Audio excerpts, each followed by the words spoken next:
good afternoon everyone. This is Group 5. Our topic is the good life. So, ano nga ba ang the good? The good life is a concept that has been explored by many philosophers, and its meaning can vary depending on cultural, philosophical, or person perspective. In the context of Aristotle's philosophy, the good life is closely tied to the idea of eudaimonia, which is often translated as flourishing or human thriving. So, ang good life daw is a concept to be explored many philosopher and depending on our cultural or personal perspective and our living. So, in the context of Aristotle philosophy, it is a good life is a closely tied. It is a eudaimonia, which is translated as flourishing or human thriving. So, dito natin malalaman. For Aristotle, the good life is not simply about pleasure or wealth, but about living a life of virtue, fulfilling one's potential as a human being. So, for Aristotle, let's say that good life is not simply about our wealth or sa ating kahirapan sa ating buhay, but also living a life of virtue or fulfilling uh, one potential na magkaroon tayo ng pamumuhay as a human being. So, it involves is first is the living a life of virtue, acting in accordance with the reason in cultivating virtues such as courage, wisdom, generosity, and justice. Sa unang sinasabi dito sa living a life of virtue, uh, acting, it is malaya tayong mamumuhay sa mundong ito with a reason or sa ating virtues sa ating life. So, dito kabilang dito ang courage, wisdom, generosity, and justice. So, ang pangalawa is achieving eudaimonia. This is the ultimate goal of life, a state of well-being, happiness, and flourishing. It's not just about momentary pleasures, but living a life that fulfills one's true potential. So, ang sinasabi dito is ang goal sa life is being as a human being to make a happiness or kung ano ka ngayon sa mundong ito or mahirap ka man or mayaman, kailangan mo maging masaya sa iyong parte ng buhay. So, it's not about momentary pleasure, but kailangan natin ng maging totoo sa ating pamumuhay at sa ating mga kapwang tao na nakasalamuhan natin. So, ang number 3 is a balance and moderation. Aristotle believed in a golden mean where the good life is lived in balance and avoiding excess or deficiency in things like pleasures, ambitions, or even emotions. So, ayon kay Aristotle, believe siya sa golden mean. What is the sabi dito is good life is kailangan i-balance. So, maging masaya ka ba dito sa mundo or maging malungkot ba ang kasasapitan mo. So, kailangan natin sa buhay is magsikap o tinatawag nating balance to makamit ang ating pangarap or free ka ang tawag dito, free ka maging ambisyon or mangarap sa iyong buhay na hindi ka lang dito, hanggang dito ka lang, na hindi mo kailangang sabihin na hanggang dito ka lang na maging mahirap o kailangan mo maging masipag para makamit mo iyong pangarap. So, this section introduces concept of Aristotle or Nicomachean Ethics and examines issues in contemporary science and technology using the same philosophical lens. So, ang Nicomachean daw Ethics ay gi-introduce ni Aristotle. I-examine nila ang issues about this kind of Nicomachean Ethics, which is through science and technology ang pag-examine nila. So, it tackles the important Aristotelian concept of eudaimonia and ariet and how this can be used to assess one's relationship and dealings with science and technology. As such, the section also aims to answer the questions, are we living the good life? So, tackle ni gitakil ni Aristotle ang important concept of eudaimonia and ariet nga magamit or isa sa mga relasyon sa isa ka science and technology. Also, ang ginaim ni Aristotle ang question nga, are we living the good life? So, malalaman natin dito sa Aristotle, Ethics, at the good life, or the answer the questions, are we living the good life necessary? Reflections must be made on two things. So, ang sinasabi dito ni Aristotle at ang sagot niya sa are we living the good life is may dalawang bagay. So, first, what standard could be used to define the good life? So, anong standard ang ginagamit natin to define what is a good life sa ating mundo? So, ang pangalawa, second, how can the standard serve as a guide toward living the good life in the midst of scientific progress and technological advancement? So, ang pangalawa dito, paano natin uh, serve a guide patungong maging mabuting mamumuhay dito sa mundo through progress and our technological advancement. Yun ang sinasabi ni Aristotle. So, Aristotle, who lived from 384 to 322 BC, is probably the most important ancient Greek philosopher and scientist. He was student of Plato, who was then a student of Socrates. Together, they were considered the big three of Greek philosopher. So, si Aristotle daw ay live or nakatira noong 384 to 322 BC. Siya ang most important ancient Greek nga philosopher sa kasaysayan noong 384 to 322 BC at isa siya ring important na scientist. Siya ay student ni Plato. Din si Plato naman ay student ni Socrates. So, pinagsama-sama sila. Ang tawag sa kanila is Big Three of Greek Philosophy.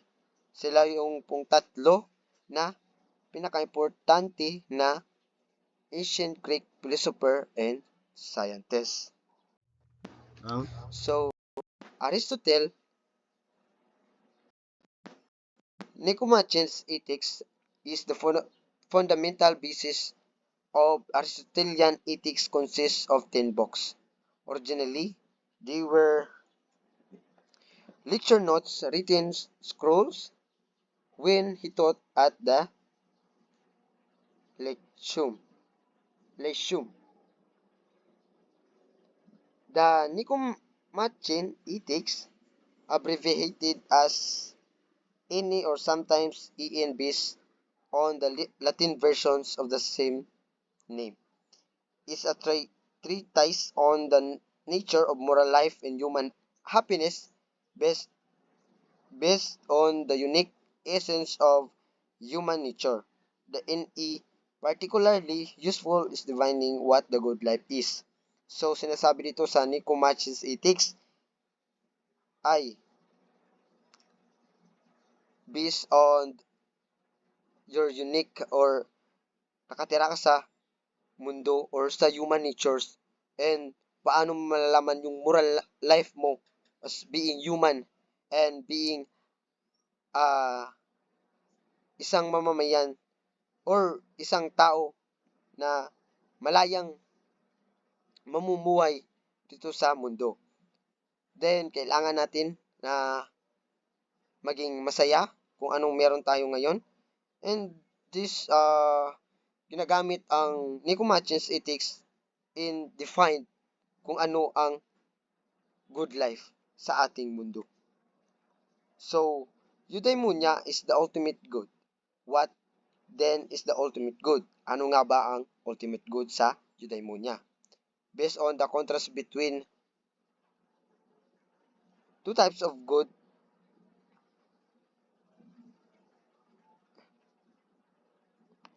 one can reflect some potential candidates for the ultimate good. One might think the pleasures is ultimate good. One aims for pleasure in the food they eat or the experiences they immerse themselves into. Yet, while pleasures is an important human need, it cannot be the ultimate good. Others may think that wealth is potential candidate for the ultimate good, but a critic of wealth would prove otherwise. So, sa ultimate good, ang sinasabi dito, meron tayong pleasures is sa ultimate good. Sa pleasure is gina-aims kung paano natin makukuha pangangailangan sa pang-araw-araw at lalo na sa ating pagkain or saan tayo kukuha nito. Being nakakatulong din ito ang philosophy na si Aristotle yung sinasabi nga, are we living the good? Paano nating ihakbang or paano natin ah, gawin ang kung paano mamumuhay sa mundo. The experience that the pleasures is important, the human need, isang pagkain. So, 'di ba sa ating mga tao na kasanayan is bahala na kung konti lang yung makukuha natin, at least meron tayong pangkain sa pang-araw-araw. Yun ang iniisip dito sa pleasures. Sa wealth naman, ang sinasabi dito is yung potential natin sa kahirapan. So, ang pleasure and wealth is dito din mabibilong. So, ano nga bang wealth? Ito ang wealth na kahirapan na naranasan natin ngayon. So, ma-prove lang ito ang kahirapan is hindi ka nagsusumikap na gumawa ng paraan upang ah, ma magawa mo yung pangangailangan mo sa iyong pamumuhay. Yun nga ang sinasabi ko, no, yung pagkain na kailangan nating ah, kailangan natin sa ating pangaraw-araw. So indeed many, if not most, aim to be financially stable, to be a rich, or to be able to afford a luxurious life. However, it is very common to hear people say that they aim to be wealthy in so far as it would help them achieve some other goals. So, hindi natin kailangan to be or i-aim na ang financially stable to maging mayaman. Pero kung gusto mo yung yumaman ka is magsumikap ka, 'di ba? Yung to able to buy afford or luxurious life or yung mamahaling na gamit na kailangan mo sa buhay is maaabot mo yan kung magsusumikap ka. But sa tinatawag nating wealth noong sa kanina, yung kahirapan is hindi pa natin maaabot yan. But sa tulong kung magsusumikap ka sa iyong buhay is makakamit mo yan. Then, another candidate for the ultimate good is the fame and honor. Many people today seem to motivated by its desire to be known to be famous. Unlike pleasure, wealth, fame, and honor is happiness is the ultimate good among the Greeks. This is known as eudaimonia from the root words eu, meaning good, and daimon meaning spirit. So, yung sinasabi sa ultimate good, yung pleasure, wealth, fame, honor, happiness is galing pala sa root words na iyo means is good and daimon meaning is spirit.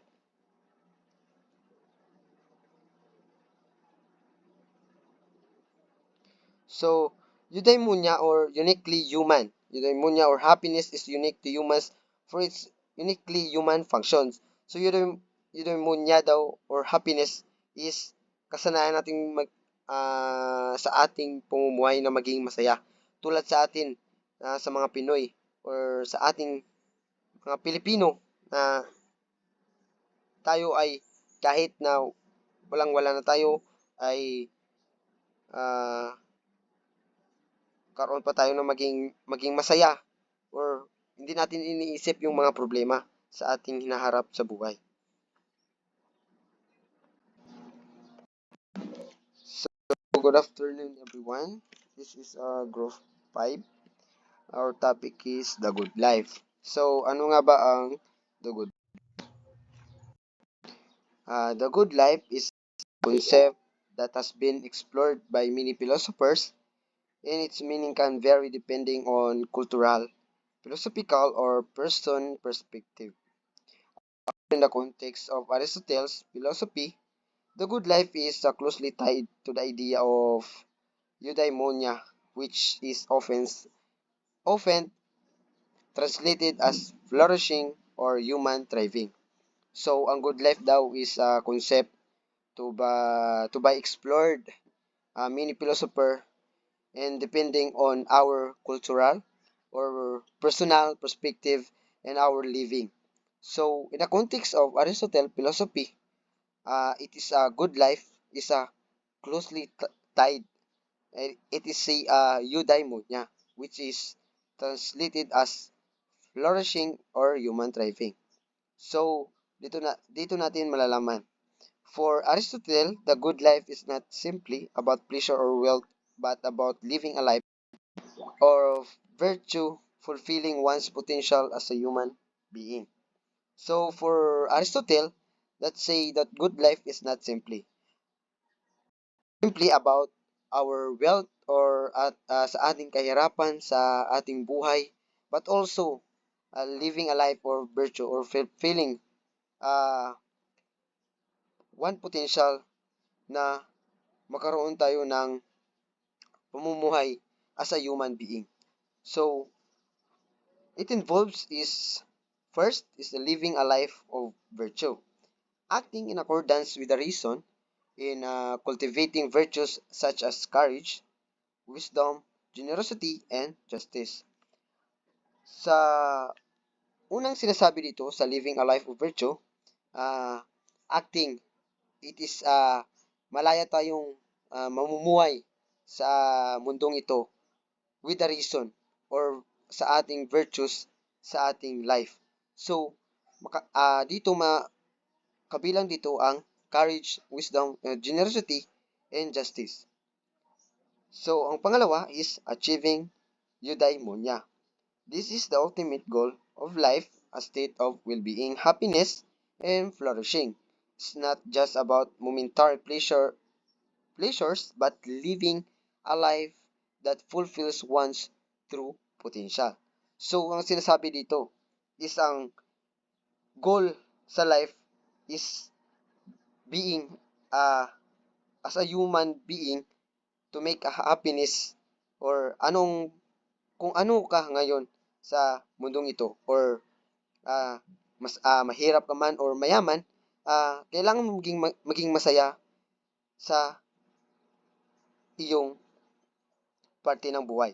So, it's not about or it's not about momentary pleasure, but kailangan natin ng maging totoo sa ating pamumuhay at sa ating mga kapwang tao na nakasalamuhan natin. So, ang number 3 is a balance and moderation. Aristotle believed in a golden mean where the good life is live in balance and avoiding excess or deficiency in things like pleasures, ambitions, or even emotions. So, ayon kay Aristotle, believe siya sa golden mean. What is the sabi dito is good life is kailangan i-balance. So, maging masaya ka ba dito sa mundo or maging malungkot ba ang kasasapitan mo? So, kailangan natin sa buhay is magsikap o tinatawag nating balance to to makamit ang ating pangarap or free ka mag ano mag ang tawag dito free ka maging ambisyon or mangarap sa iyong buhay na hindi ka lang dito, hanggang dito ka lang, na hindi mo kailangang sabihin na hanggang dito ka lang na maging mahirap o kailangan mo maging masipag para makamit ng iyong pangarap. So, this section introduces concept of Aristotle or Nicomachean ethics and examines issues in contemporary science and technology using the same philosophical lens. So, ang Nicomachean daw ethics ay gi-introduce ni Aristotle. I-examine nila ang issues about this kind of Nicomachean ethics, which is through science and technology ang pag-examine nila. So, it tackles the important Aristotelian concept of eudaimonia and ariet and how this can be used to assess one's relationship in dealings with science and technology. As such, the section also aims to answer the questions, are we living the good life? So, takil ni gitakil ni Aristotle ang important concept of eudaimonia and ariet nga magamit or isa sa mga relasyon sa isa ka science and technology. Also, ang ginaim ni Aristotle ang question nga, are we living the good life? So, malalaman natin dito sa Aristotle, ethics, at the good life, or the answer the questions, are we living the good life necessary? Reflections must be made on two things. So, ang sinasabi dito ni Aristotle at ang sagot niya sa are we living the good life is may dalawang bagay. So, first, what standard could be used to define the good life? So, anong standard ang ginagamit natin to define what is a good life sa ating mundo? So, ang pangalawa, second, how can the standard serve as a guide toward living the good life in the midst of scientific progress and technological advancement? So, ang pangalawa dito, paano natin uh, serve a guide patungong maging mabuting mamumuhay dito sa mundo through progress and our technological advancement. Yun ang sinasabi ni Aristotle. So, Aristotle, who lived from 384 to 322 BC, is probably the most important ancient Greek philosopher and scientist. He was student of Plato, who was then a student of Socrates. Together, they were considered the big three of Greek philosopher. So, si Aristotle daw ay live or nakatira noong 384 to 322 BC. Siya ang most important ancient Greek nga philosopher sa kasaysayan noong 384 to 322 BC at isa siya ring important na scientist. Siya ay student ni Plato. Din si Plato naman ay student ni Socrates. So, pinagsama-sama sila. Ang tawag sa kanila is Big Three of Greek Philosophy. Sila yung pong tatlo na pinaka-importante na ancient Greek philosopher and scientist. So, Aristotle, Nicomachean's Ethics is the fundamental basis of Aristotelian ethics consists of 10 books. Originally, they were lecture notes written scrolls when he taught at the Lyceum. Lyceum.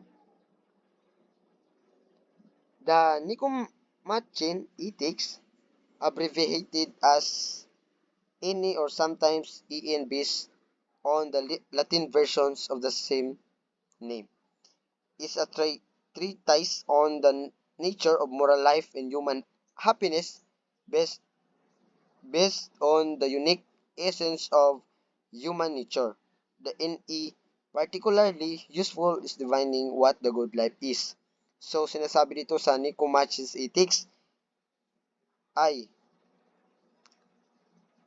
based on your unique or nakatira ka sa mundo or sa human natures and paano mo malalaman yung moral life mo as being human and being uh, isang mamamayan or isang tao na malayang mamumuhay dito sa mundo. Then, kailangan natin na maging masaya kung anong meron tayo ngayon. And this, ginagamit ang Nicomachean's Ethics in define kung ano ang good life sa ating mundo. So, eudaimonia is the ultimate good. What then is the ultimate good? Ano nga ba ang ultimate good sa eudaimonia? Based on the contrast between two types of good,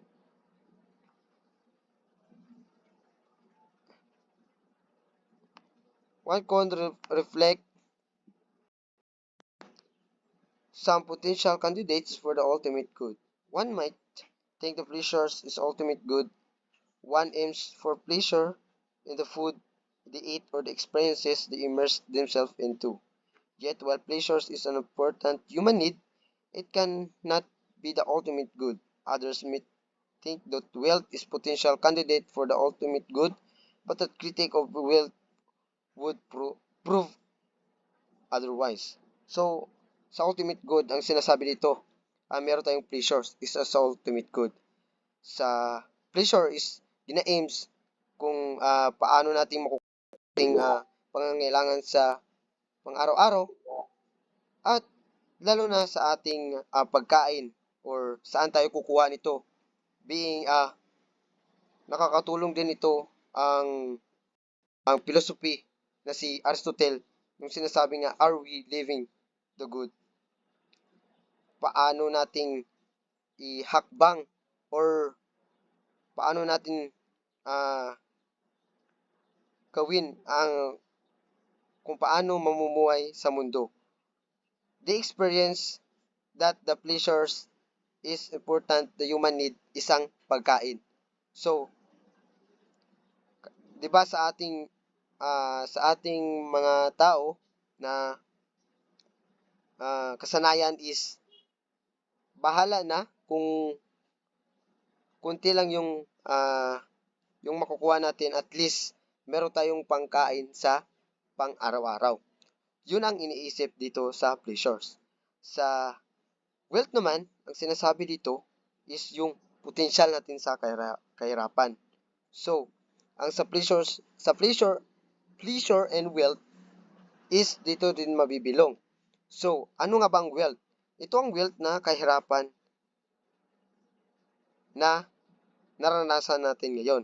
So, ma-prove lang ito ang kahirapan is hindi ka nagsusumikap na gumawa ng paraan upang ah, ma magawa mo yung pangangailangan mo sa iyong pamumuhay. Yun nga ang sinasabi ko, no, yung pagkain na kailangan nating kailangan natin sa ating pangaraw-araw. So indeed many, if not most, aim to be financially stable, to be a rich, or to be able afford a luxurious life. However, it is very common to hear people say that they aim to be wealthy in so far as it would help them achieve some other goals. So, hindi natin kailangan to be or i-aim na ang financially stable to maging mayaman.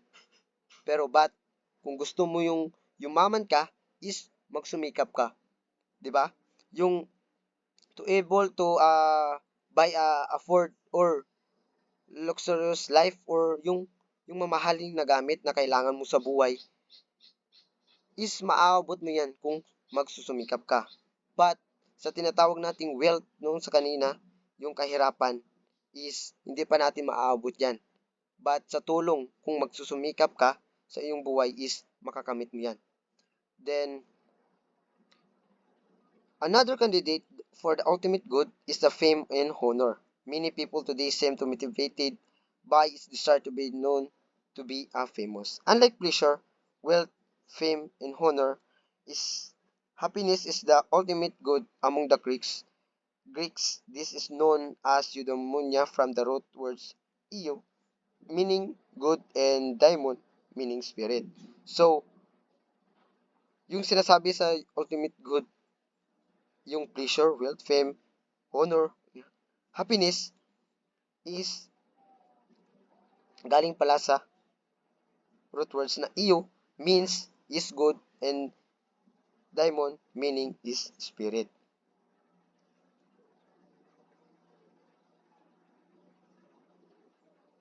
So, eudaimonia or uniquely human. Eudaimonia or happiness is unique to humans for its uniquely human functions. So, eudaimonia daw or happiness is kasanayan nating sa ating pamumuhay na maging masaya.